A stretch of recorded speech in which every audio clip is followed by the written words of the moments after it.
हाथरस का मामला है, उसमें एक याचिका सुप्रीम कोर्ट में दायर हुई थी। उस याचिका पर क्या निर्देश या आदेश सुप्रीम कोर्ट ने आज जारी किया है? आज माननीय सर्वोच्च न्यायालय की ऑनरेबल चीफ जस्टिस साहब की अगुवाई में तीन जजेस की बेंच थी। Honourable chief justice of India उसमें अगुवाई थे चीफ साहब। उन्होंने जो एक विशाल तिवारी के द्वारा पिटीशन लगाई गई थी पीआईएल के माध्यम से, इसमें उन्होंने साफ कहा कि घटना दुखद है, सब लोग इससे कंसर्न रखते हैं, लेकिन इस संबंध में हम कुछ भी एक्शन ऑर्डर इस तरह का नहीं करेंगे। आपको जुरिडिक्शन के हिसाब से जाना है तो आप हाई कोर्ट जाएं, हाई कोर्ट लेके जाएं और वहां जाएं, वहां करें। यहां इस आधार पर नहीं बनता। उत्तर प्रदेश सरकार अच्छे तरह काम कर रही है, एसआईटी जांच कर रही है, जांच एजेंसियां काम कर रही हैं, पूरी तरह से सद्भावना है, लेकिन इस तरह के पीआईएल वाला मैटर नहीं बनता है, क्योंकि आप कोई कंसर्न पार्टी नहीं है, पर्सन नहीं है, कोई इस तरह का नहीं है। तो उन्होंने साफ तौर पर उसको यहां से खत्म कर दिया और कहा कि आपको जाना। तो उन्होंने एक और रिक्वेस्ट की, इसको भेज दीजिए वहां, कि इसको भेज दीजिए वहां। तो उन्होंने कहा है कि नहीं, आप दूसरे लगाना चाहें वहां लगाएं,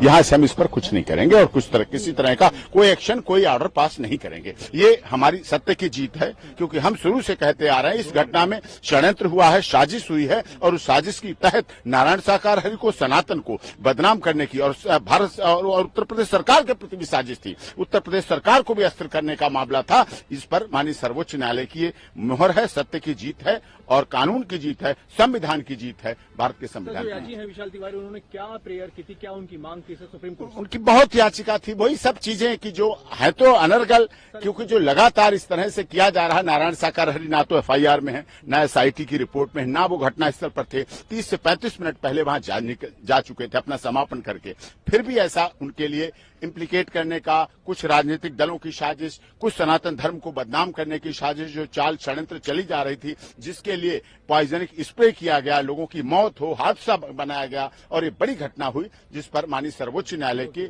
बात है। और वास्तव में जरूरत नहीं थी यहाँ आने की, क्योंकि इसमें ऑनरेबल रिटायर्ड हाईकोर्ट के जस्टिस की निगरानी में कमीशन बना हुआ है, उसमें जांच हो रही है, एसआईटी पे जांच हो रही है, और हमने जो भी हमारे नामजद अभियुक्त थे उनको पहले ही सरेंडर करा दिया।